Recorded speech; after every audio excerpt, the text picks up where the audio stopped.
So please make sure that when you walk out the room, that it's your book you're carrying out of the room and not somebody else's with somebody else's love letters and secrets. Yeah?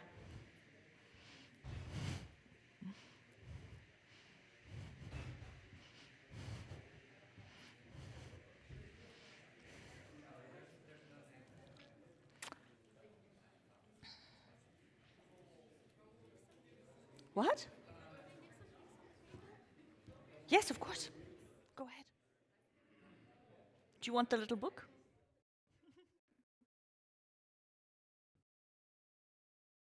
Yeah.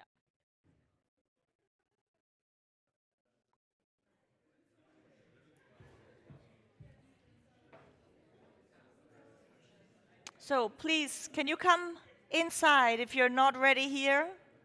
From the outside, come inside.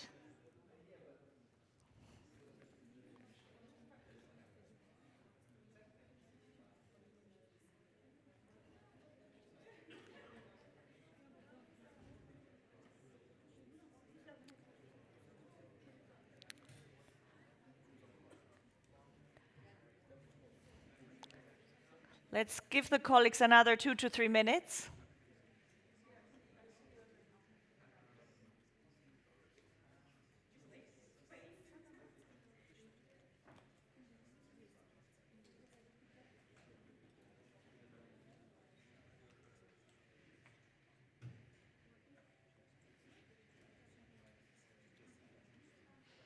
So I hope you had a nice lunch.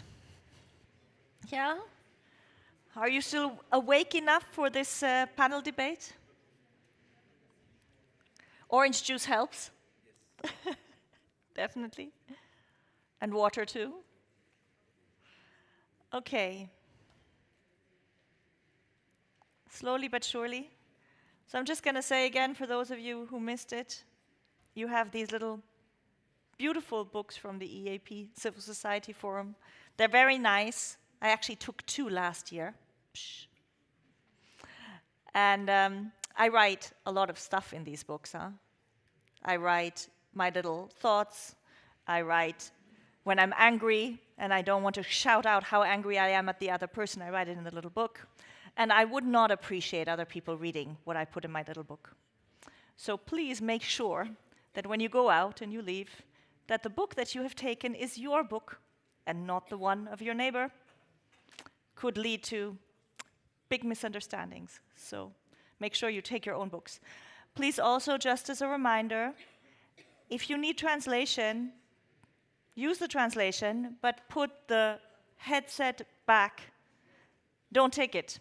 Don't take it to your room. It will not serve you in your room because the translators, as nice as they are, will not translate for you in your room. Yeah, so make sure these things are really expensive and we shouldn't be spending time and money replacing them. Okay, so then I think we can get going. Are you ready? So the next panel debate is called Beyond Numbers, Behind the Bars. It's about the situation of political prisoners in the EaP countries, and it's going to discuss some of the results of the EaP Index 2023 that Alexandra Sabou and her team and the team at the EaP Secretariat have been working so hard on, and of course, many of you. So I would like to invite to the stage Anar Mammadli, Chairman of the Election and Monitoring Democracy Studies Center. Hello, nice to meet you. Please have a seat. In any of these. Do you have a preference? Wonderful. Then, Enira Bronitskaya, human rights defender from Constanta. Hello, nice to meet you. Please, maybe where you want. Then Ucha Nanuashvili, former Ombudsman of Georgia. Hello, nice to meet you again, Ucha. Please have a seat. And then I would like to invite Alexandra Sabou, the moderator for this panel, on the stage. Alexandra, I leave it up to you.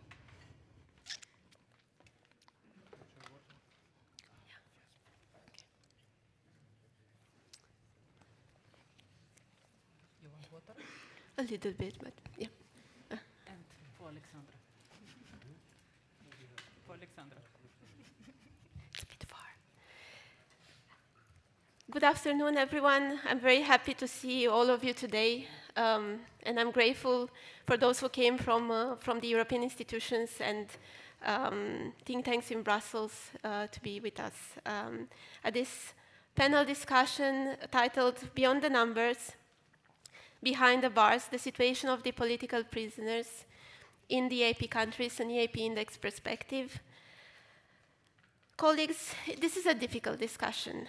I'm honored to host this panel today on a topic that remains, unfortunately, a reality for some of the Eastern Partnership countries. This is the reality of Ales Beliatsky, Andrei Ciapiuc, Vladimir Lapkovic, Valentin Stefanovic, Nasta Loica, Maria Kalesnikova, Gubadi Badoglu, Bakhtiar Hajiev, and many others, thousands of others actually, that are sitting behind bars in Belarus and Azerbaijan, convicted on politically motivated charges. Valery Kavalevsky mentioned in the previous panel that we need to support political prisoners and their families. Konstantin Starodubets from Vyazna had the same message yesterday in his keynote speech. If you consult Vyazna's website today, if you go on their website now, you will see that there are 1,454 political prisoners in Belarus as we speak. And the website is updated almost daily. We see in real time how the numbers go up and how the numbers go down. We cheer when we hear that someone we know was released. On Monday, we heard that Serhei Antusevich, our member, was released, and we were happy to hear that. Yet, we are always saddened to hear that someone else we know from civil society receives a heavy punishment for his or her political beliefs and non-violent expression of his or her fundamental freedoms. In Azerbaijan, according to some civil society sources, the number of political prisoners is currently reaching almost 200. In both Belarus and Azerbaijan, these are activists, academics, political opposition, bloggers, peaceful protesters.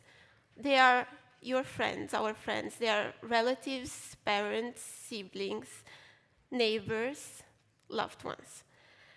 And on these two, actually, chairs next to me, if they were able to come to Brussels for this annual assembly, they would have been able to tell their own story. And because they cannot be here today, I call on each and every one of you to say their names, not to forget them, and to call for their immediate release. In the Eastern Partnership Index that our panelists here know about, we ask, among many other questions, we ask one question. Does your country have political prisoners? And this is a yes or no question. There's no partially, there's no in between. Even one political prisoner is a statement that some Eastern Partnership countries have made, and will continue most likely to make. Even one political prisoner means that democracy is at risk, civil society is at risk, rule of law is at risk, and many of you here in this room, many of us are at risk. In 2022, Nobel Prize winner Ales Beliatsky mentioned, "We are not dreaming of something special or extraordinary. We just want to be called human. It implies respect for ourselves and for others. It implies human rights, a democratic way of life, the recognition of the Belarusian language and our history." The Eastern Partnership Index 2023 that I'm proudly managing at the Secretariat is a data-driven, civil society-produced publication that charts the progress of reforms in the 6 Eastern Partnership countries. Some of our panelists and many of you in the room contributed greatly to the publication, which will be released in hopefully less than 3 weeks. However, I have to say that unfortunately 2 of our experts are currently political prisoners in their own countries. I'm referring to Andrei Porotnikov, who was accused in August 2023 of high treason in Belarus, and Gubadi Badoglu, who was arrested on the 23rd of July in Azerbaijan and remains currently in custody. And the European Court of Human Rights ruled that Gubad is in urgent need of medical care. His daughter is with us today, Jala Bayramova, and tonight he will tell you more about her father's case. And this is not an easy discussion, however, it's a fundamental one for the Eastern Partnership, and I'm happy that we'll have a full civil society panel discussion today with Enira, Anar, and Ucha. Maybe we'll start with Enira. Enira, you are a human rights defender and a member of the Belarusian organization Human Constanta. In 2006, I did some research. In 2006, during your work with election monitoring organization Partnership, together with other election observers, you were convicted in Belarus for being a member in an unregistered and foreignly supported organization. And your arrest back then triggered international criticism of Lukashenko regime. And this was 2006. Fast forward, elections in August 2020, when thousands of Belarusians took the streets to protest exactly for what Enira called back in 2006. Many thousands are now in prison because of their politically motivated beliefs and for their non-violent expression of their fundamental freedoms. Therefore, Enira, reflecting on your 2006 experience and considering what has happened after the elections in Belarus, after the fraudulent elections in Belarus, considering the current number of political prisoners in your country, what are your fears and what are your hopes for Belarus and for political prisoners over there? Over to you. Thank you, and good afternoon. Thanks for joining this panel. It's important for us to keep talking and about this topic. I mean, unfortunately, in Belarus, during Lukashenko regime, we always had political prisoners, almost always. I remember, like, I don't know, a couple of months when we had no political prisoners. It was always his method and his instrument to intimidate people, to isolate the most dangerous, and to negotiate with Western countries. He would first arrest someone whom he would afraid, then the sanctions would follow, then he would put more people to prison, and then the negotiations would start. It worked several times, in fact, but in 2020, the level of repression, I mean, started really to be unprecedented.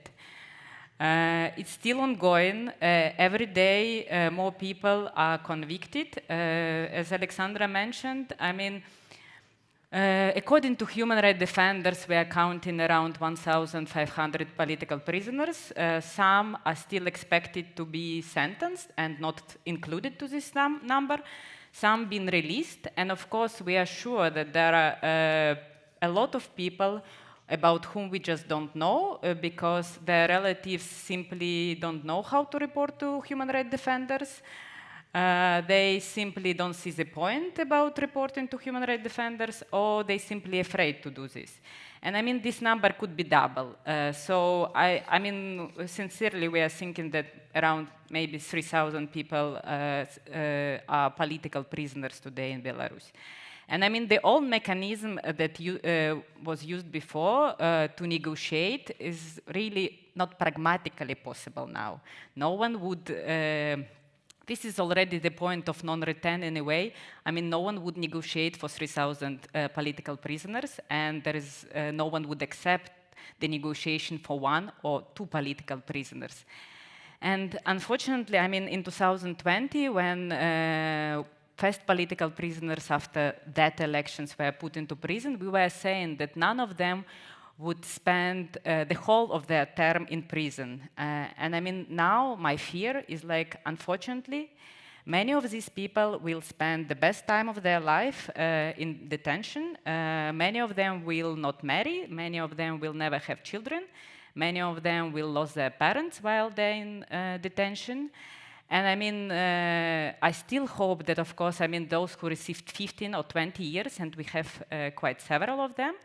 I mean, in 2020, some were receiving 2-3 years, but now it's already a present when you are receiving 2 or 3 years. People are receiving 15 years, 20 years, and at least I hope those will not serve the whole their term. And I don't know what needs to be done in order to release these people. So this is my fears. As for the hopes, I mean, I hope that civil society, Belarusian civil society and international civil society will have capacity to conduct programs for those who've been released now already, because these people need medical support, they need psychological support, they still, many of them need to leave Belarus because it's still not safe. For example, our colleague Leonid Sudalenko from Human Rights Center Vesna, he was just released recently after 2 years of imprisonment. He left Belarus, and in a month after he left, he was released, new criminal case was opened against him. So, I mean, we need support for those who have been released, because this is giving hope for others that they will not be forgotten and that they will have possibility to return to society. Also, my hope is really that we will be able to support families of political prisoners. I mean, I know by my case, like, you know, when you are in prison, your family is also in a prison in a way, because they have suffered almost the same. So they really need support, and this is not only moral support, but of course financial support. And so far, I'm proud about Belarus society. For example, not so long ago, couple of weeks, I mean, Belarusian musicians group Tor Band, you really need to listen to them. They are one of the voices of our revolution from 2020. But unfortunately, they were sentenced to 7, 8, 9 years of imprisonment. But in a day, just people donated around $10,000 to their families. And this is just donation from mainly Belarus people who are abroad. We are not calling for those who are inside Belarus to donate, but we are collecting this donation. And once, for example, you will see the call for donations for political prisoners, please donate. We have possibility to transfer this to families of political prisoners, and this is very important, and this is my hope. And the last hope, I hope that everything that happening today to political prisoners in Belarus will be documented, and one day those perpetrators will be accountable. Thank you very much, Enira, for sharing with us both your fears and your hopes. And maybe within the same line, I'm looking at you, Anar. You are the chairman of the Election Monitoring and Democracy Studies Center in Azerbaijan, an organization, for those who don't know, that was set up back in 2001. Together with other prominent civil society activists from your country. I think some are in the room. In 2013, you also criticized the presidential elections, and you have been arrested and then sentenced to 5 years and 6 months in prison. Your trial outraged the international community and many human rights groups around the world. While in prison, you have been awarded the Václav Havel Human Rights Prize by the Parliamentary Assembly of the Council of Europe. And you have been actually pardoned after serving for 2.5 years in prison. But you remain one of the most active and independent voices and human rights defenders in the country. And we are in 2023, almost 10 years after the infamous crackdown on civil society in Azerbaijan. And we see that the human rights situation in your country continues to erode, unfortunately. We also see that the number of political prisoners although we have no official record like in Belarus with Vyazna, but we know that it almost doubled. And therefore, from your perspective, in the face of this growing repression, what should be immediately done by civil society and the international community to slow down and maybe eventually put an end to this trend? What are your thoughts on this? Okay, thank you. Hello everyone. Thank you for participating, attending this session. It's very important to talk about political prisoners who are behind the bars in different countries, including Azerbaijan. Yes, the issue of the political prisoners is the part of the political repression in Azerbaijan. At least compared to previous years, we can see that there is a various the types of the political repression in country, and one of these the tactics which managed by the government is the arresting of the people, arbitrary detention, different type of the charges, political motivated charges against civic activists, bloggers, politicians, and civil society activists. So this is the systematic problem, and this process, this repression started not recently. It started many years ago, and as you mentioned, for example, in 2013, when first time Azerbaijan government decided to restrict NGO legislation, many groups, non-governmental organizations, suspended their activity, and also international non-governmental organizations left country, and also international organizations like OSCE Baku office closed in my country. So 2013 is the starting of the crackdown on civil society in Azerbaijan. And not only international groups, and also very prominent civil society activists left country. So 2013 is the starting of the fragile process for civil society groups in Azerbaijan. And me and some other people were arrested that time. But we released, and I remember in 2016, 17 prominent political prisoners released, including me. But our release didn't change the situation.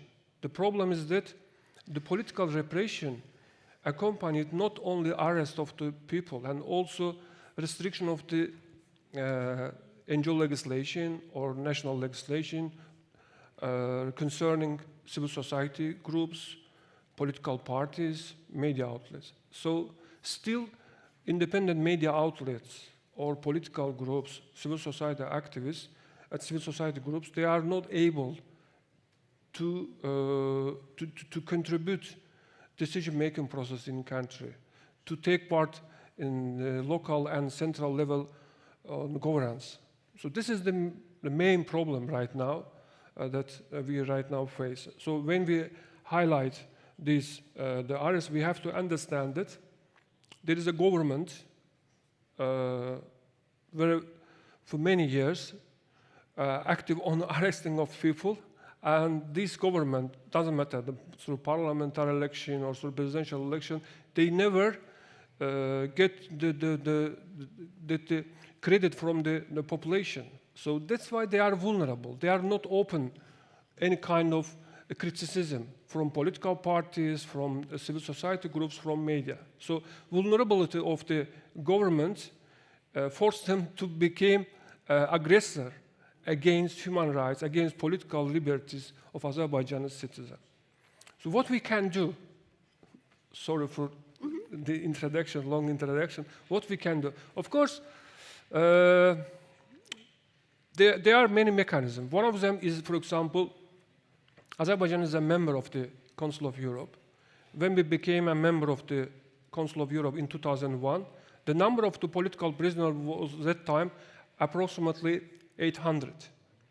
But it was one of the conditions that Azerbaijan government has to release political prisoners. And Parliamentary Assembly of the Council of Europe appointed co-reporters on Azerbaijan, and they organized fact-finding mission, and after a couple of years, all these political prisoners released.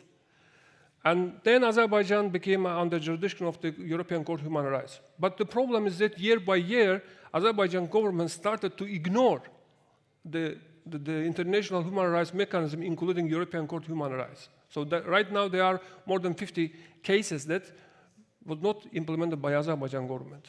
There is a the delay on implementation of these judgments, which adopted by European Court of Human Rights. So this is one of the mechanisms that the Committee of Ministers or co-founder of the Council of Europe should be more serious on implementation of the judgment adopted by European Court of Human Rights. There is a special mechanism they can use, one of some punishment, some penalties that they can use against Azerbaijan government. Second thing, for many years, we demanded here in the framework of the Eastern Partnership for Civil Society Forum, and I remember my colleagues, including Gubadi Badoglu, with several times we repeatedly asked EU officials to use sanction mechanism against Azerbaijani officials who participated in arbitrary detention process, who arrested people, who take part on adoption of the regressive legal amendments against freedom of association, freedom of assembly, and freedom of expression in Azerbaijan. But there is no sanction mechanism. They didn't use by EU officials. So EU has some mechanism that they can use. The people who, for example, tortured political prisoners in jail or arrested judges, member of the election commissions, and different type of people that who violated, who participated, involved the violation of the freedom of association. So against those people, it is possible to use sanction mechanism in Azerbaijan. Finally, what I can point, I agree with Enira.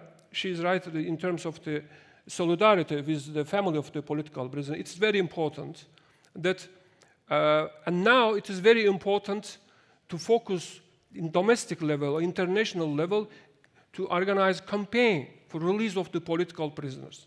It's very important that the people in Azerbaijan or in Belarus behind bars, they can feel that there is some solidarity with them. The people who share same common values with them, they are supporting them in Germany, in Belgium, in different countries of Europe. So because we sharing same values, and those people who became the political prisoner in Azerbaijan, they try to use their the civic rights, freedom of association, freedom of assembly, freedom of expression.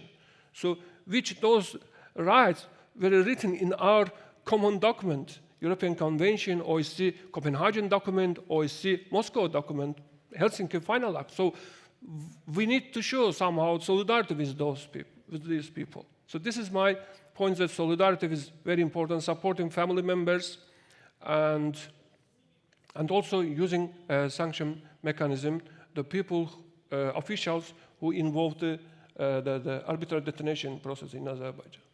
Thank you very much, Anar, for the recommendations. In this, unfortunately, we couldn't have an EU stakeholder together with us on the panel to share these recommendations directly to them, but we'll make sure that, yet again, we will advance these recommendations that you put forward.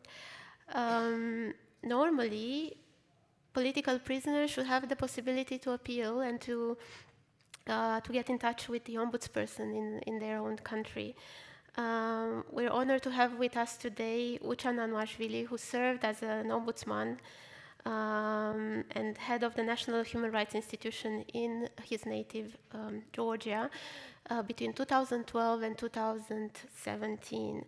And now you are back in civil society, Ucha, and you are one of the prominent human rights defenders working in the sphere of human rights. Maybe looking back at your time as an ombudsperson in Georgia and considering what is happening nowadays, what has happened even last year, including the arrest and then the pardon of Nika Vadamia, and also the ongoing imprisonment of former President Mikhail Saakashvili. Maybe you could tell us more about Georgia's democratic backsliding and the phenomenon of political prisoners in your country. Thank you. Thank you. Good afternoon. Yes, in fact, Georgia was a showcase and champion of Eastern Partnership for several years. We had, in fact, so many achievements in the past. Even like after the change of the transfer of the power in 2012, Georgia has achieved so many, let's say, positive developments, adopted anti-discrimination bill, eliminated the practice of torture and ill treatment in prison, adopted some very quite good legislations like on juvenile justice code or labor code, and we had very well functioning electoral system for several years, and free media environment, and it was no absence of cases of violent dispersal of demonstrations for 7 or 8 years. And at the end, you know, Georgia has achieved a visa liberalization and association agreement with the EU. And today we are talking about political persecutions, political prisoners. This year we had Parliament attempted to adopt a foreign influence legislation in Georgia. And you know how Georgia has transferred from, let's say, most like from champions, like to country where human rights are violated.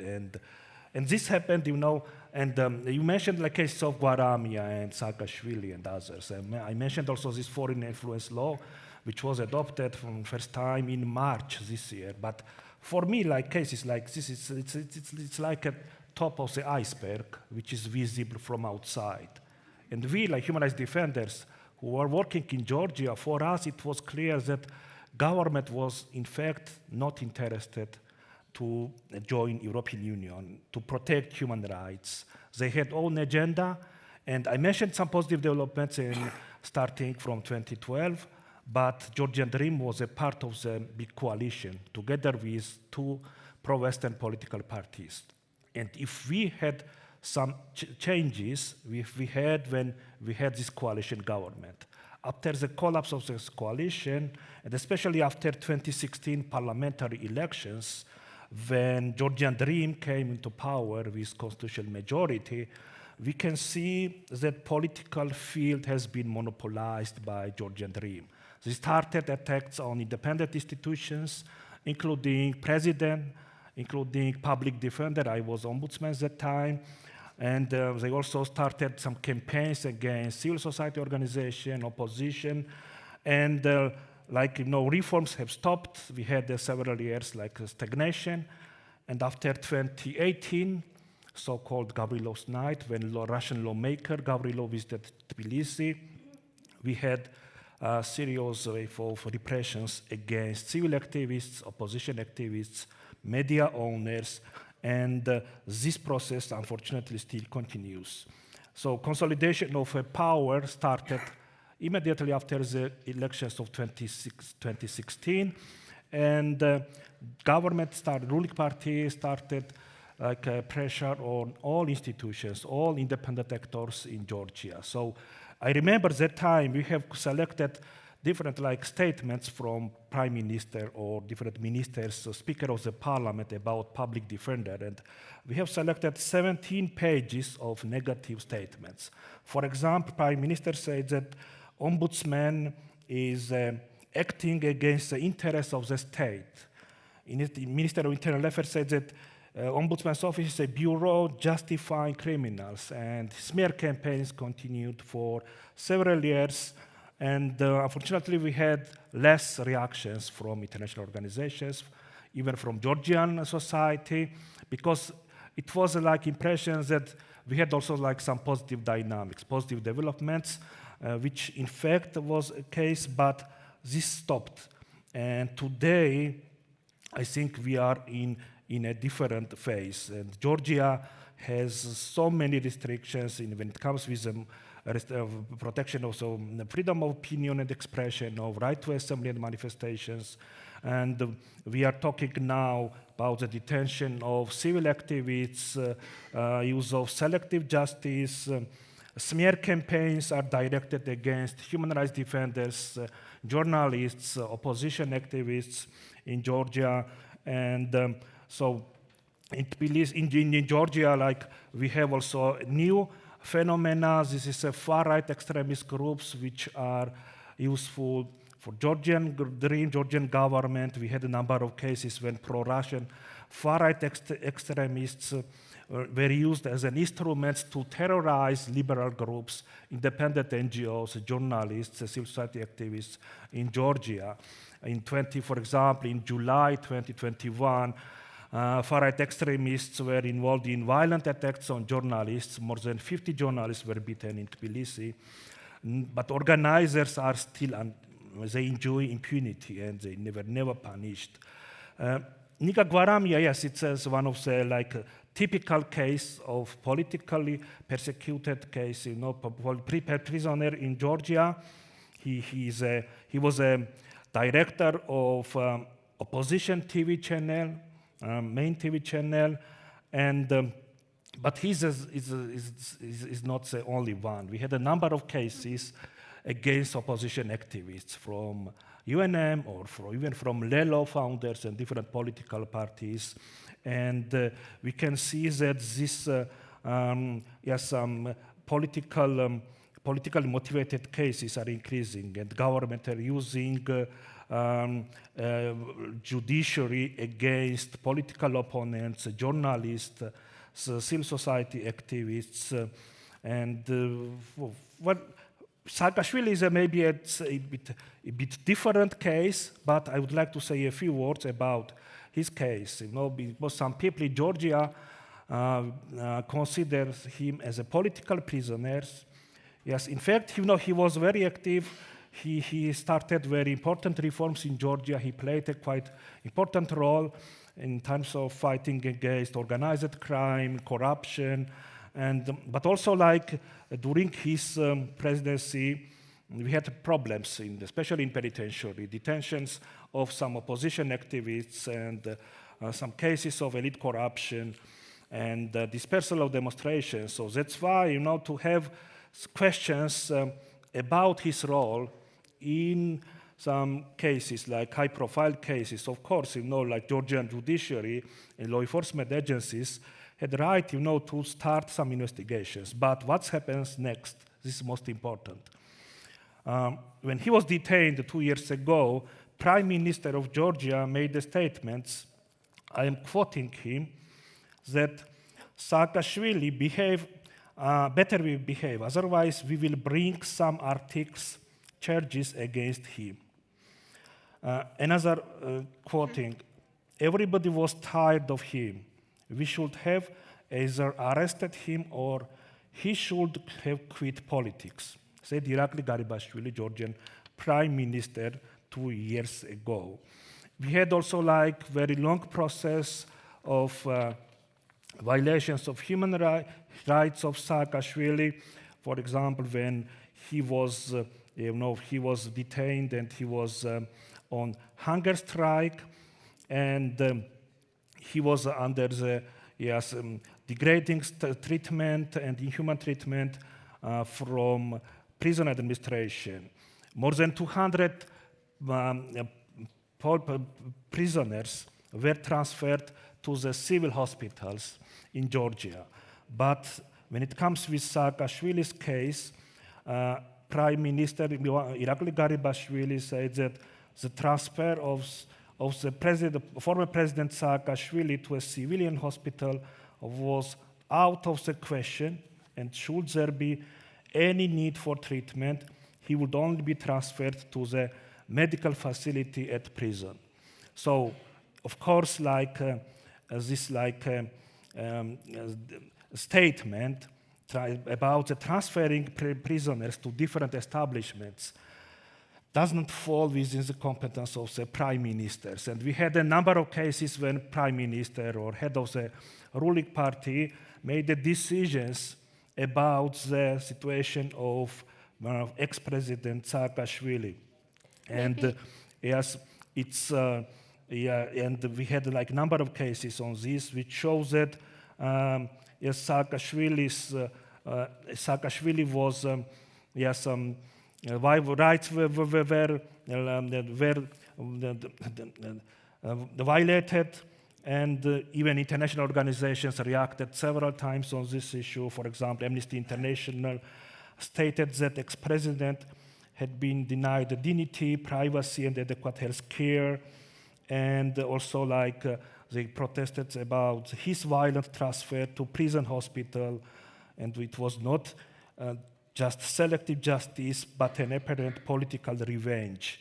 And we are witnessing so many violations of ex-president Saakashvili in prison, so which is, for me, clear signs that his case is a political case, and government is using political methods, and they are interested to have political revenge and not interested to have a impartial, independent, and fair investigations of all alleged crimes and all crimes which is now investigated at the prosecutor's office. And government, unfortunately, has, and judiciary has failed to ensure fair and transparent investigation of Saakashvili's case, and they are acting as a political body, and the politicization of this process is so clear that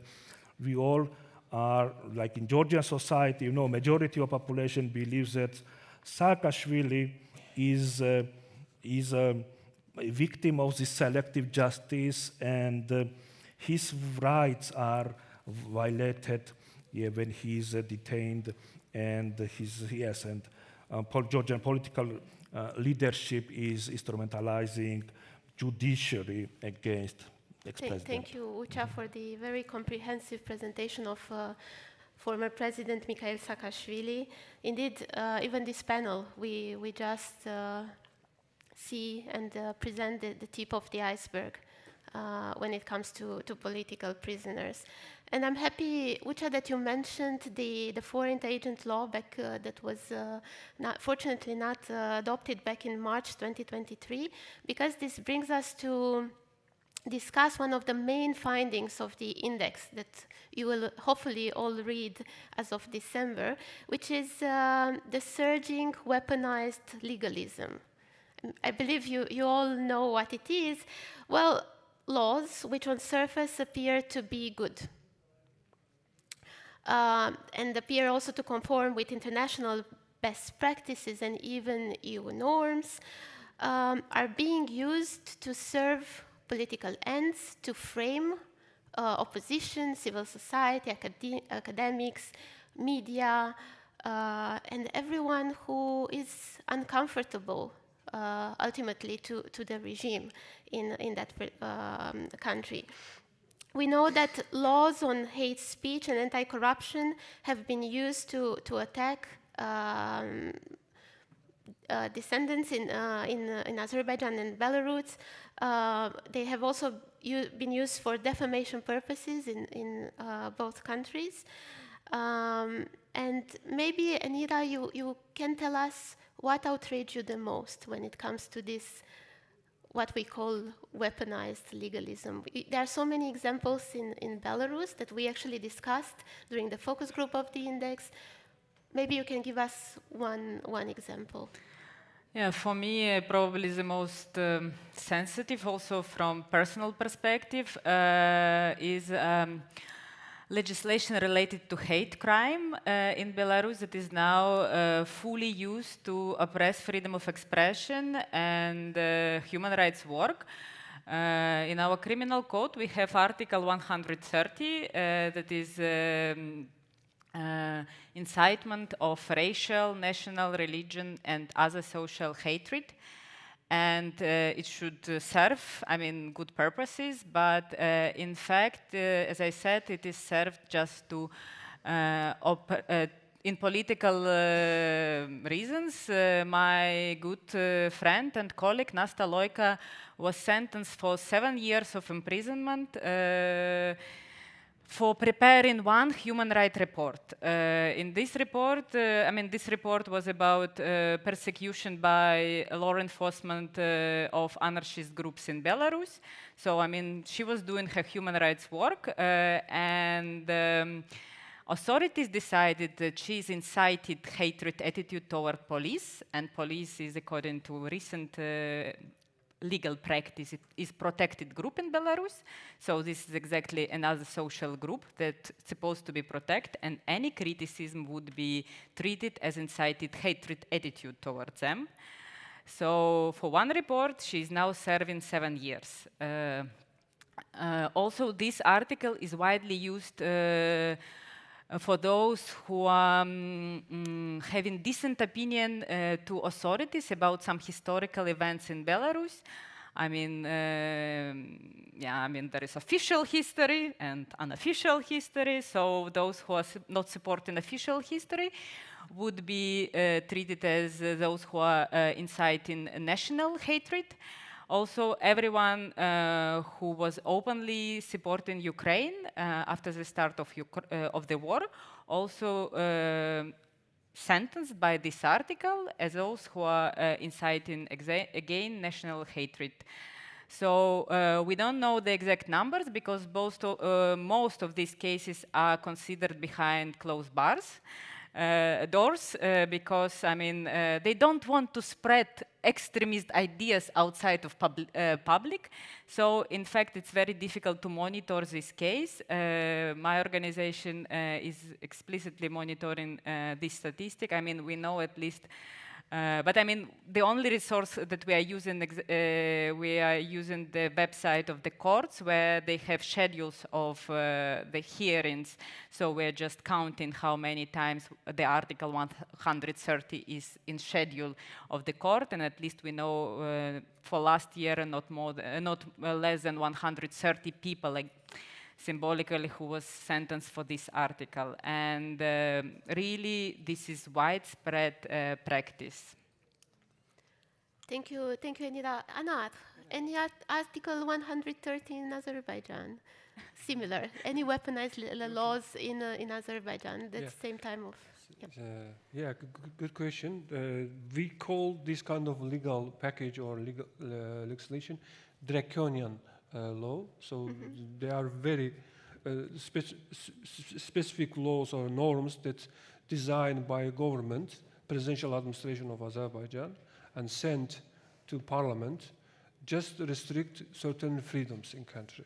So through my text on political repression, I underlined 5 such legal norms. One of them is already I mentioned, is about NGO legislation. In 2013 and 2014, Azerbaijan parliament changed national legislation concerning NGO activity, foreign funding, and operation of the NGOs, and they adopted new sanction mechanism regarding intervention of the Minister of Justice immediately about the activity of the civil society groups. So after 2013 and 14, it became difficult to register NGOs and also to independently to work without any intervention of the government. And third main major problem is that foreign funding in Azerbaijan restricted almost since 2014. So there is no donor organization right now in country that's active. Only certain donors that they can provide some service contract, or they are state-funded NGO agency that only works on less sensitive issues, for example. Second issue is about the major problem, weaponization of the system. It's about, it's affected rule of law in country. Certainly independence of judiciary. In 2017, they adopted new regulation on law on bar activity that's practicing the lawyers. They prohibited it to become the defender of any citizen in lawsuits. So after that, bar association became the main institution, and many independent lawyers, they disbarred from this association. Since 2017, I think more than 20 independent lawyers, just they disappeared from this association. So it means on political sensitive issues, there are few lawyers who can, for example, protect the rights of the bloggers, political prisoners, or the activists. Third law which I wanted to underline is the law law on media. It's adopted recently. Unfortunately, it is also this law also didn't get positive opinion to Venice Commission of the Council of Europe, but Azerbaijan government adopted it. It restricts activity of the journalists, its intervention of the journalism activity in country, and design new register system. Recently, 2 websites, for example, by request of the media agency adopted after created by government, was closed. So this kind of regulation influenced the negatively impact on the freedom of expression in country. Another law is on informatization. I think it's also adopted this legal amendment in 2017. So, for example, very prominent independent websites like Meydan TV, Radio Liberty, Turan TV, all these websites were blocked after adoption of these legal norms in 2017. So right now, the number of the blocked websites is increasing. I think they are, the access in the country is impossible to this website by this request of the Minister of the Communication and Technologies. Another law, final issue in my text, is about the law on political parties. It's also recently adopted. This law requires new norms for registration and operation of the political parties, and it creates new circumstances for political parties. That, for example, one of the condition is that the number of the political parties should be at least 5,000 people. But when Minister of Justice starts to checking of the member of these political parties, there is no unique system. There is a chaos, calling people and reporting that these people reported us, they are not member of these political parties. I just give you one figure, statistic of my organization just monitored last 6 months. Until February of the 2023, we had 59 political parties. Numbers of these political parties decreased. Now we have 23 political parties at the registration of the Minister of Justice. So twice all these parties dissolved because this regulation, these norms is so difficult so these legal norms creates new condition and the political parties not anymore can run or can operate under these. So this is the major things that affect the freedom of assembly, freedom of expression, right to participate in political life in country. But what I wanted to underline, Azerbaijan is a member of the Council of Europe. Still we are a member. And there is a certain institution of the Council of Europe. One of them is the Venice Commission of the Council of Europe. And Venice Commission several times, repeatedly, that they assist Azerbaijan national legislation and reviewed, and they gave very negative opinion. But still, these laws, this regulation adopted and functional in countries. So I think Council of Europe needs also some reforms against certain cases. So if member country, for example, not respect the core values of the Council of Europe, and it was confirmed by the Venice Commission of the Council of Europe, what kind of measures can be adopted against those governments? Because the Venice Commission openly says that this is the restriction of the freedom of expression if you adopt this law on media. Or adoption of the new law on political parties is the restriction of the right to participate in public life, so, or the freedom of association. Similar things they say 10 years ago regarding NGO legislation. But still this law, all this legislation functional, and the Azerbaijan government ignored Venice Commission recommendation. So what kind of measure should be done if member countries not respect the opinion of the Venice Commission? So this is another topic that we have to think about. Thank you. Listening to you, yeah. listening to you, Enira, and to you, Azerbaijan, I understood that actually your countries and your leaders learn from each other. Sometimes it feels that they copy so-called best practices from one another, and only to implement those against everyone who is not in favor of the regime.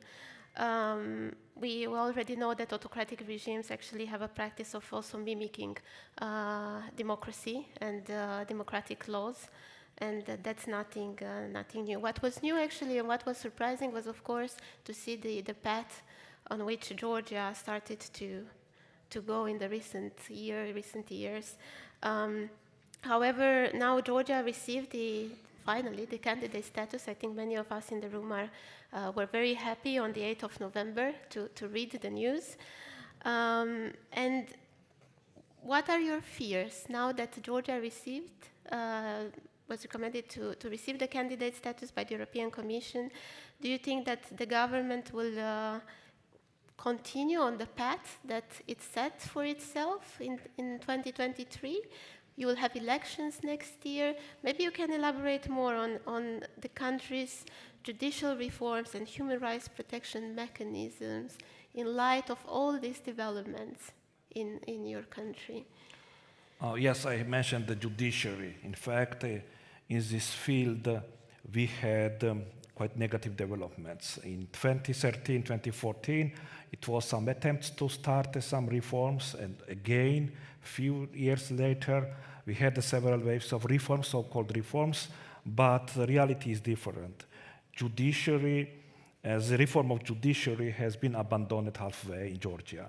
So, and if we have some reforms, it's just cosmetic changes, nothing serious. So, for example, like 4 leading judges and representatives of judiciary are sanctioned by the US State Department since April this year.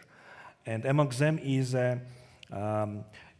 one of the well-known judge in Georgia, which is Girgulianis, which was also like a judge in Girgulianis' case. You know, it's a very old case, well-known case, when a young banker was killed by high-ranking officials in Georgia in 2006, and it was also, we had a decision of the European Court of Human Rights on this case. And by the way, Saakashvili is also convicted, and there are some charges against Saakashvili on this case. But the judge of Girgulianis' case is promoted. He is appointed as a judge in the appeals court, and he's a prominent judge, and he's also listed on these sanctioned judges. But well, in general, you know, like judiciary, as I mentioned before, is used to instrumentalize judiciary and to it's like a politicized in general. Same happens with law enforcement agencies in Georgia, security sector. Oversight of security sector is so weak in Georgia and so politicized, and during the last changes also have stimulated, you know, increase of impunity among law enforcement officials, like excessive use of force. We had a number of dispersal of demonstrations, and you can't find any case when policemen or law enforcement officials were punished at all. And I also mentioned a number of cases, and in general, like Georgia has very good decision by the European Union, but in fact, the Georgian government has done too little to deserve the candidate status. In fact, it has distanced itself from the European institutions, from European Union and from the Western countries, and distanced itself from European values, human rights. When Georgia started anti-Western rhetoric, and during the last 2-3 years, we have huge anti-Western rhetoric and propaganda in Georgia. And this comes from the top officials head of the ruling party, prime minister, speaker of the parliament, etc. And this rhetoric, unfortunately, against the United States, against the European Union still continues. So we are happy that finally Georgia has a candidate status, and we understood this as a gift for the pro-European civil society and population of Georgia. And but government, unfortunately, continues same. Yes, officially they are in favor of the European integration of the country. But, for example, what's happened 2 days ago, one of the PR consultants from Britain, Great Britain, who had visited Georgia several times, was denied entry into Georgia and deported from airport 2 days ago. And this happens also like when it comes with the situation of human rights defenders, journalists, activists, opposition and critics of Putin from Russian Federation. This happens also like now, even when we have this recommendation from the European Union. And so in reality, Georgian government is trying everything to avoid Georgia's European future, and in fact, Georgia continues like the pro-Russian policy. But in fact, we are living, in such situations when Georgia continues Russian propaganda, Russian-style laws, adoption of Russian-style laws, and Russian-style oligarchs, and unfortunately, Georgia has less resources. We had to prepare for October next year when we will have parliamentary elections, but Georgian opposition is also quite weak and fragmented. Again, like civil society, I think a most powerful and most let's say, influential. Despite some problems, we still continue to work, and I still have some hopes that Georgia will manage, to have elections next year and to have a status and to become a member of the European Union. And I agree with EU ambassador to Georgia. He said a few days ago that when Georgians are united, great things happen. So it was words of U.S. Ambassador Herchinsky, he said a few days ago. And I think that civil society and Georgian society has some resources and power to unite, as we did already in March this year, to resist Russian foreign influence law. And again, next year, that we will manage to have fair elections in Georgia, which will result with some positive transfer and positive developments in Georgia. I still hope so. Thank you for finishing on a positive line. And I'm happy that you mentioned that when Georgians are together, are united, great things happen. I think it's something that we also see at the EaP CSF. When you are together, great things happen. And we are here today with 3 panelists from Georgia, Azerbaijan, and Belarus. And we talked about the concept of political prisoners, but the other 3 countries in the region, they are not sheltered from democratic backsliding and the imminence of political imprisonment affecting civil society.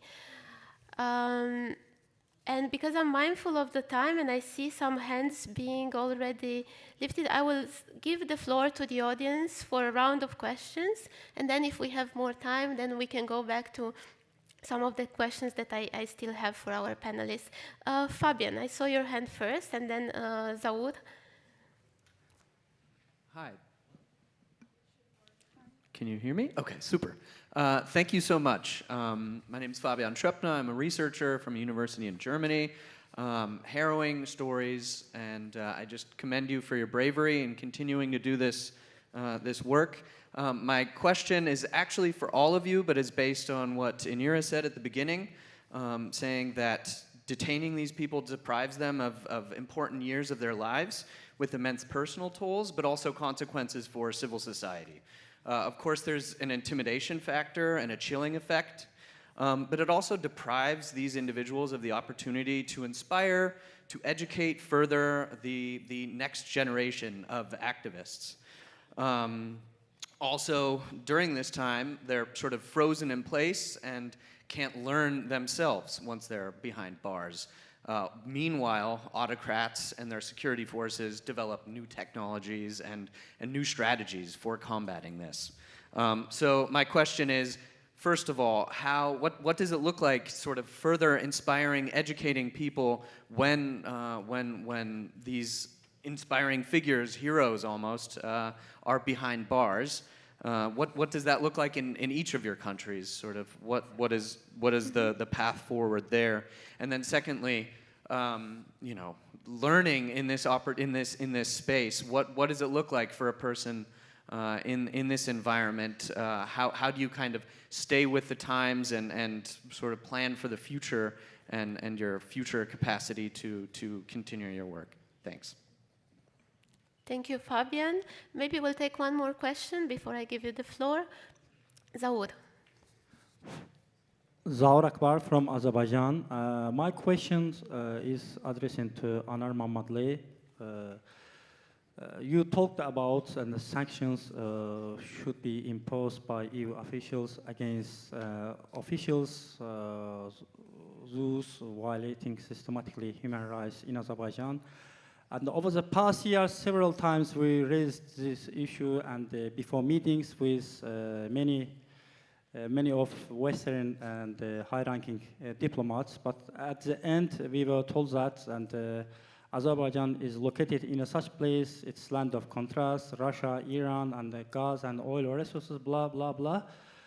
And on the contrary, and we see overtly, and you know, and the condition of human rights is being deteriorated day by day. And the EU officials, we were told that, and are mostly preferring to take dialogue process behind closed doors. And in this regard, we have realized that, and this kind of mechanisms or requests don't work over Azerbaijan. And what should be done? And as an alternative way. And my second question is that if the current situation continues, what would you foresee in the next 2 years in terms of human rights? Thank you. Thank you, Zaud. Maybe we'll start with the questions. Fabian question regarding the power that figures now behind bar have on the next generation. Who is doing that job, who is sharing their story? Enira. I will partially try to answer. I mean, I'm usually saying that now we don't really have human rights defenders in Belarus except those who are in prison.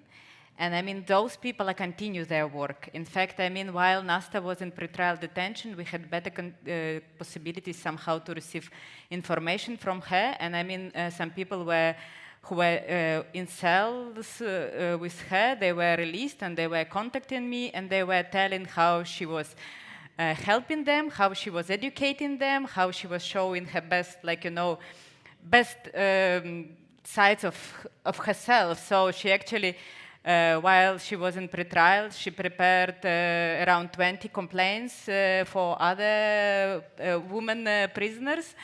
Of course, the problem that how to spread this information in order not to make worse the situation for her.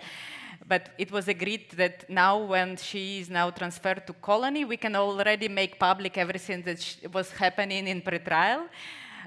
So we are trying to say that these people continue their work in while they're in prison. And another thing that we invented, we teach artificial intelligence with her voice, and we created avatar of Nasta on Human Constanta YouTube. You can find her. She's keep working by her avatar. She's reading human rights newsletters about situation with human rights in Belarus. So she's working and she's spreading the human rights information about Belarus. beautiful story about Nasta Loika, and I invite you to go on the website of Human Constanta to listen to Nasta. What about Azerbaijan, Anar? Yes, good question. Actually, I remember just a couple of my friends, colleagues who spent their time in jail, that they translated some books from different foreign language into Azeri, Azerbaijan language, and they published these books. One of them is the prominent journalist Khadija Ismail, maybe you heard about her. She translated 2 books, if I am not mistaken, from Afghan writer and one Iranian. And because she speaks English, Russian, Persian, so she used these skills in jail. There is other people that I remember, they became good mentor in jail. You know, in Azerbaijan in prison, I face some people that, when I spend my time, that people very often using this phrase, killing time. What it means, you have 20 hours or 15 hours, you have to manage with this time. It is too much, and you start, ordinary prisoner, to kill time. They using this one. That spending time, I don't know, for some, the chess playing or something they do. But compared to those people, the political prisoners discovered another word, benefit from time. What it means, you start to learn English, German, different languages, or reading book, or just focusing in the future to think about how you can, for example, prepare yourself to new university or something. So this is actually when we are sharing some stories, people started saying that it was not boring for you in jail. Yes, it depends on people. You are around the human beings, and you can use this time very well, and you can manage your time. Concerning another question, let's answer. So yes, sanction, it's very important, and we have to raise these issues. As a civil society activist, human rights defender, we always have to talk about. But also, I agree with you that there is some geopolitical interest of the EU and other superpower in our region, and also Russian invasion in Ukraine also changed a little bit, that human rights and democracy issues became not priority for some institutions, including EU in our region. But compare other institutions in our region, I mean Council of Europe or OSCE or some other institution, or big player like United States, Germany, Britain, I think that EU still in our region are more active on protection of the human rights and democracy. So at least last couple of years, 3 years, 2 years, if you look at that, they make statements, there is active meetings, they raising these issues. In Azerbaijan, for example, there is several visits, they are raising human rights violation and talking about. But unfortunately, as a geopolitical player, they absolutely forgot about human rights issues. So that's why I am not so much optimistic that they will change very soon their policy. But many things also in terms of human rights situation in our region depends the war in Ukraine. So that the Russian invasion should be end up, and this process will after liberation of the Ukrainian territory, this process will also I think impact positively to our whole region. I mean post-Soviet space in terms of the expansion of the democracy, human rights. So more institutions will focus on democratization and human rights issues. So unfortunately, the Russian invasion paralyzed also human rights issues and democracy issues in our region. Thank you, Anar. And maybe staying on the same topic that is related to Fabian's question regarding who is inspiring the next generation of activists. I'm also looking at you, Ucha. In your career as an ombudsman, probably you met many inspiring human rights defenders from your country. Any stories that you would like to share with us that will give us hope while we talk about this topic? Well, it's, in Georgia situation is a bit different. Yeah, so we have a softer government. We have this like smear campaign against civil activists, opposition, and journalists. Idea is to stigmatize human rights defenders, journalists, independent actors in the country, and of course this increases the risks and attacks of independent actors, and especially during the pre-election period. So that's why government is using the smear campaign, despite the fact that they have failed to adopt a foreign influence law. In practice, they are implementing this law. Like they started this campaign already. They are also trying to restrict some basic freedoms, including right to assembly and demonstrations. They have also like new amendments about the law on broadcasting, which also creates some new regulations on hate speech. Today it's on self-regulation issue, but very soon this will become an issue of regulation from state institutions and so on. Like state security service role also has increased, and idea is to question legitimacy of civil society during the pre-election period and in next year's election. So, and that's why this discreditation campaign continues. And at the same time, we had a number of cases of intimidation, attacks on individual groups or organizations, but also like this summer in July, Tbilisi Pride was targeted by far-right extremists, and no persecution was started against violent extremisms. Firing from public jobs also, especially when people in the regions are supporting opposition, and this whole process already started. And yes, and government is using administrative offensive code, which was adopted in 1984 during Andropov's era, and today in Georgia, independent country, has administrative offensive code of administrative offenses, which was adopted in 1984. And the standard is also Soviet standard. That's why so many detentions are arbitrary detentions, and also police using when they are dispersing demonstrations.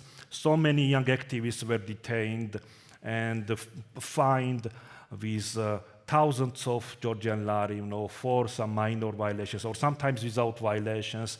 We had demonstrations in Tbilisi when demonstrators holding just white papers were detained and fined with 500 lari. Also, parliament has also changed the administrative offences code and increased and harshening the sanctions. For example, it was 100 to 400 lari for some minor violations. Today it's 2,000 lari and 3,000 lari. So they are using different methods in order to silence activists, civil society organizations, especially during the pre-election period. And but of course, some people are under influence, and some activists became less active during the last few years due to pressure, intimidation, and detentions. But we have also cases when situation is different. I was personally also twice detained by police and KGB in early 90s when I was student, 18 years old.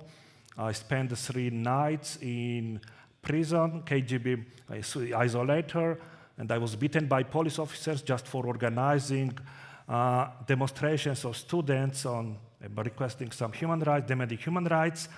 And after 3 days, I was released, and after this, we decided to establish a human rights organization. So before, we had no idea about human rights, but what we have experienced, is a police isolator in KGB, we started to unite and to work on this issue, and then, 3 years we worked on voluntary basis, without any projects, and later on we have developed and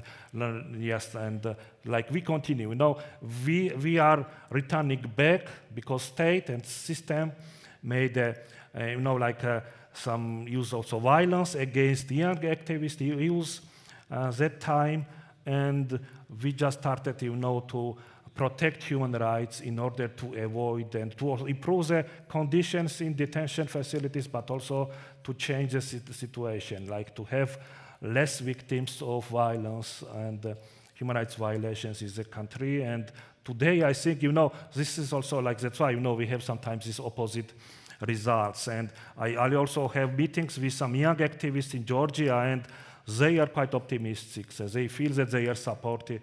They have support from Georgian society, from human rights defenders, from international organizations, and I have hopes that we have some resources to change the system, but especially like this administrative offenses code, which is Georgia has a code which was adopted during Andropov's time. And nothing has changed in this law when it comes with human rights standards. Thank you for sharing an inspiring story with us. I mean, they couldn't silence you back in the 90s, and then you became even the ombudsman of Sakartvelo of Georgia. So I think that answers your question, Fabian. Maybe we can take another round of questions to hear more stories. I see Zia's hand. Please, Zia.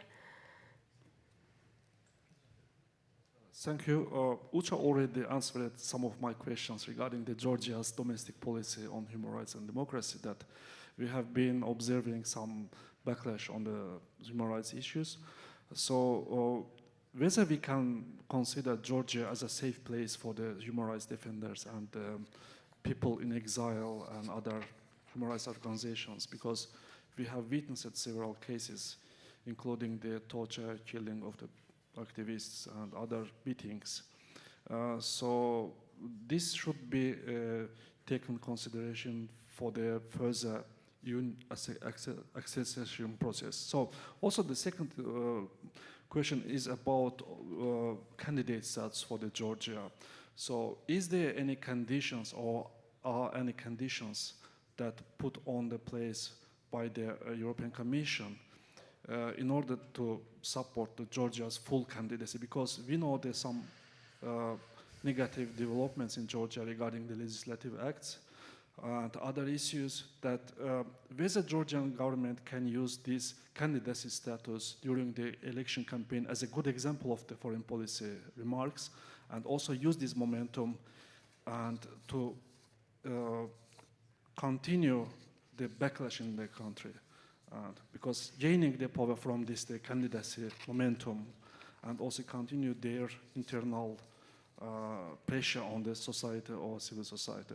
So when we, for example, when we travel to Georgia, we sometimes witnessed the demonstrations and the rallies in the streets, in the main street, and we enjoyed to attend these streets because we haven't seen in our country such rallies. So that's why we need to see the Georgia, our neighbor, democratic and prospective. Thanks. Thank you, Zia. We have time for another 1 or 2 questions, max. Emin. You mentioned well-documented list of Vyasna, which has counted more than 1,500 political prisoners, and another Belarusian human rights groups also reported for it's only small part of this potential political prisoner. Maybe numbers possibly increase 3 or 4 times, like up to 8,000 political prisoners.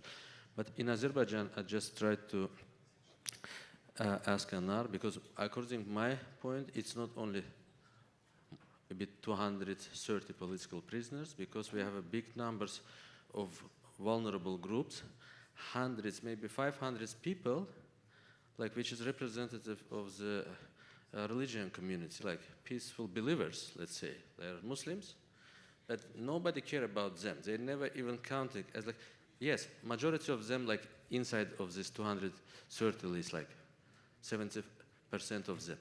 But you can imagine how the problem is huge, and that's why one of the issues when Alexandra very well saying for this, like documented for different groups, we are documented this with our self pro bono resources. Nobody as like stakeholders like you or others supported such kind of researches, because I think they are not literally interested to grabbing of the numbers of these political prisoners, and they are not interested to show dramatic situation, much dramatic situation, and which gives them opportunities engage with Aliyev and say, for he's less worse than Mr. Poroshenko. Thank you very much.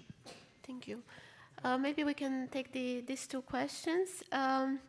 Maybe the first to you, Ucha, regarding, can we consider Georgia as a safe place for human rights defenders? Yes, in fact, Georgia was a haven for human rights defenders for a long time. We had a number of journalists and human rights defenders from the region and from Soviet, not only from Soviet. We had also some defenders from Turkey, for example, and for some years. So unfortunately, what happens in 2017, when Afgan Mukhtarli was detained in Georgia, and he was found kidnapped in Georgia. And he was found in Baku next day.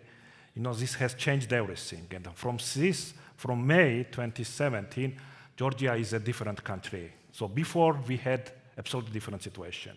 It was really safe for all defenders, activists to work in Georgia. And why I mentioned, these changes and dynamics in Georgian politics, because for several years we had some kind of conditions, and we had this coalition government, and of course we had problems, but we had also some positive dynamics. But after 2016, 2017, we have serious problems and deterioration of the human rights. And today, like we had so many cases when some defenders rights are detained, sometimes defenders are detained in Georgia or deported from Georgian border, and this happens on a regular basis. And so Georgia is not anymore a safe country for journalists and human rights defenders, and this is reality. I hope that next year, after all parliamentary elections, situation will change. As for the conditions from the European Union, yes, of course, Georgia has to fulfill some recommendations. We have 9 recommendations which relates to the reforms of institutions, a reform of judiciary, and also like to create some conditions for organizing free and fair elections next October. We had also recommendations about countering the disinformation and propaganda, which is a quite new recommendation. We never had such a recommendation from the European Union last year and this year. Well, I adopt that Georgian government will fulfill all recommendations, because we can see their reactions about the developments in Georgia. They did everything last year to avoid Georgia's candidate status when they detained Nika Guaramia last year. That's why European Union decided to grant only Moldova and Ukraine status of candidate status. This year, as I mentioned already, it was a gift from the European Union. It was to Georgian population, and in fact, Georgian government has done too little, to deserve this status, and they are continuing, this process. And they are acting against European values, against human rights, and they're following anti-Western rhetorics. And I hope that they will continue this way. And of course, everything is dependent on global developments in the region, also like war in Ukraine and the Russian aggression in Ukraine. And government is trying to stay in power. Today, the government is pro-Russian.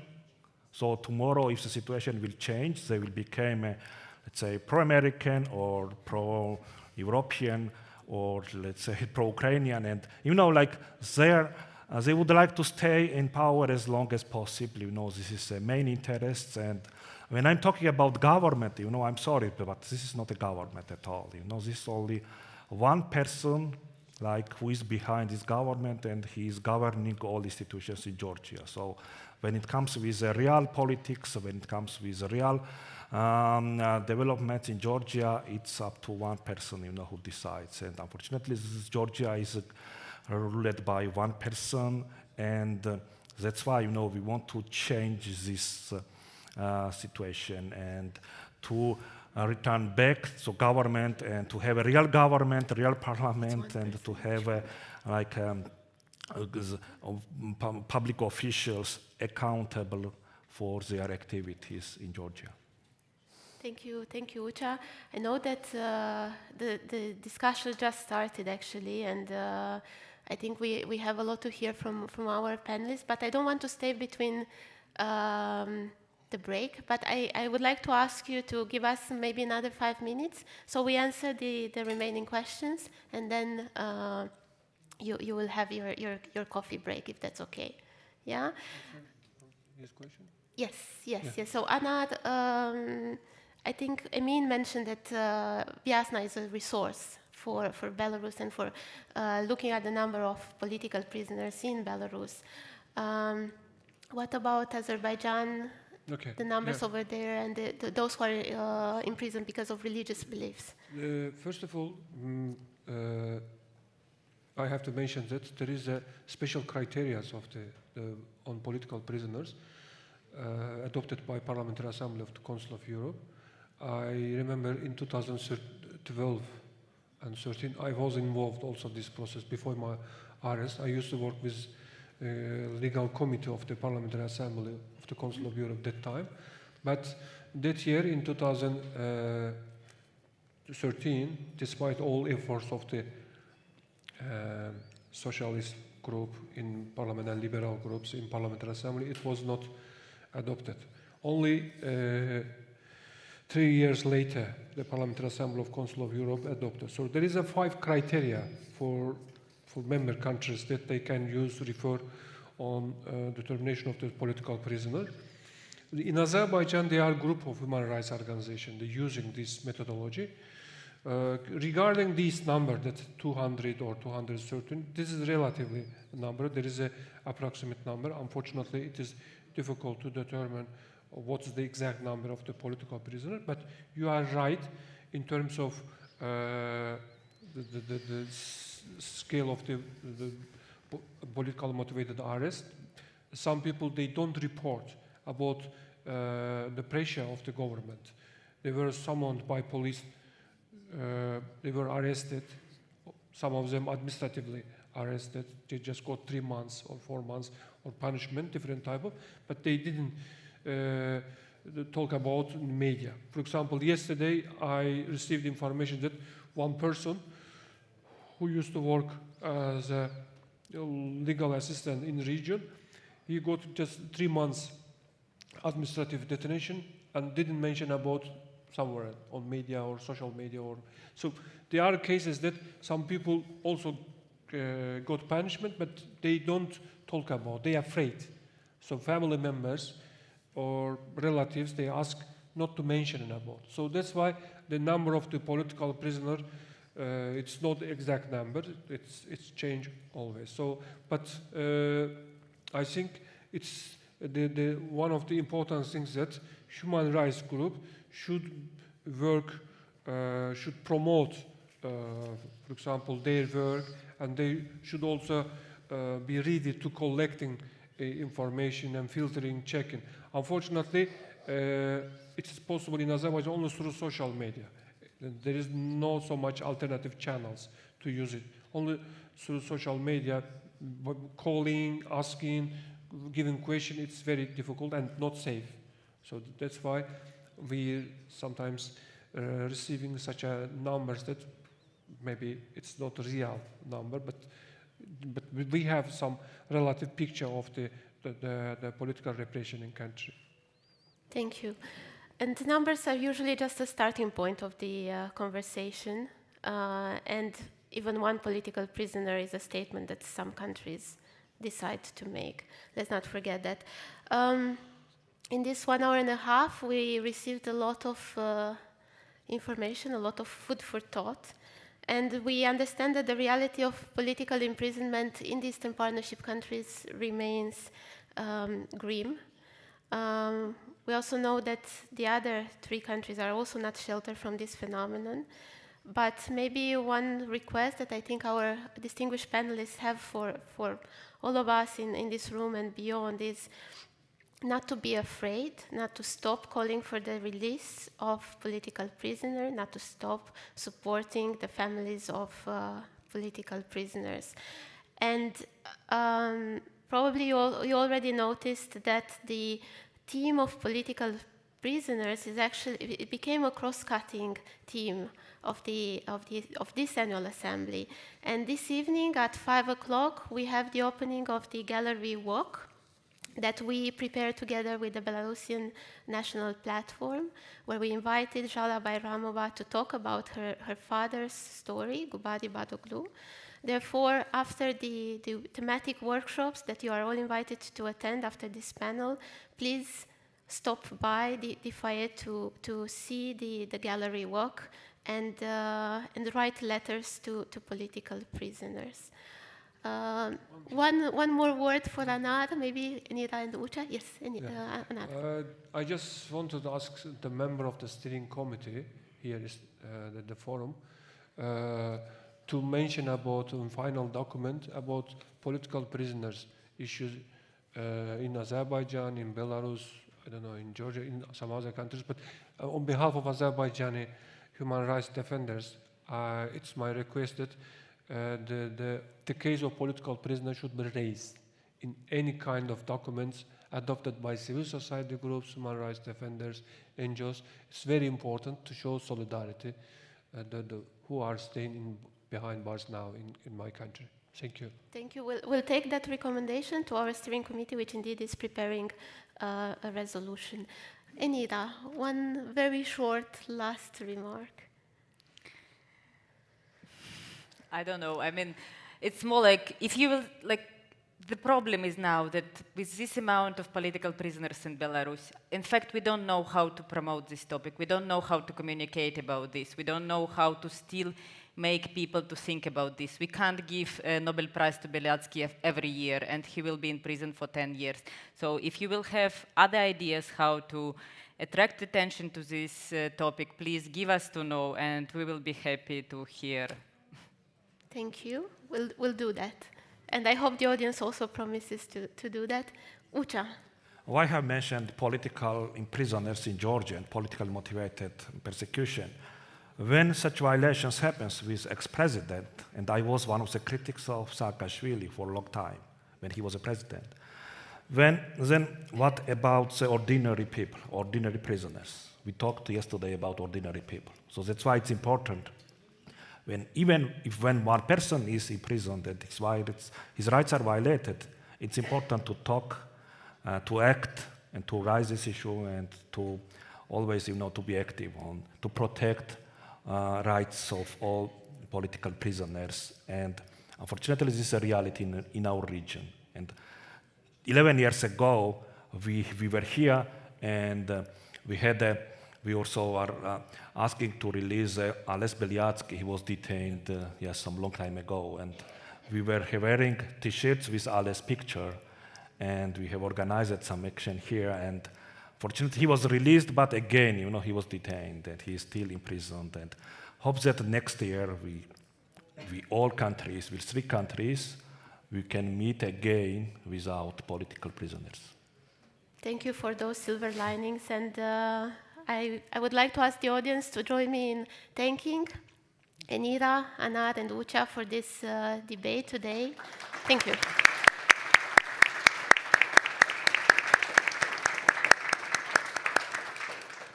Thank you very much. And I think we should all take the opportunity to write at least one letter to one of the political prisoners this evening. It's not just important for the political prisoners themselves, but it's important also to keep the attention on this really important topic. Now, We have a coffee break. Don't run away straight away. There are 3 thematic workshops after the coffee break. So the workshop 1, stimulating regional cooperation and integration in a multi-speed context, is in the room upstairs, Bellevue. Workshop 2, promoting democratization and resisting authoritarianism, is in room Belvedere, also upstairs. And effectively supporting civil society engagement and an enabling environment will be here in this room. So please, in 20 minutes, come back and or go to your respective thematic workshops and contribute there. Okay.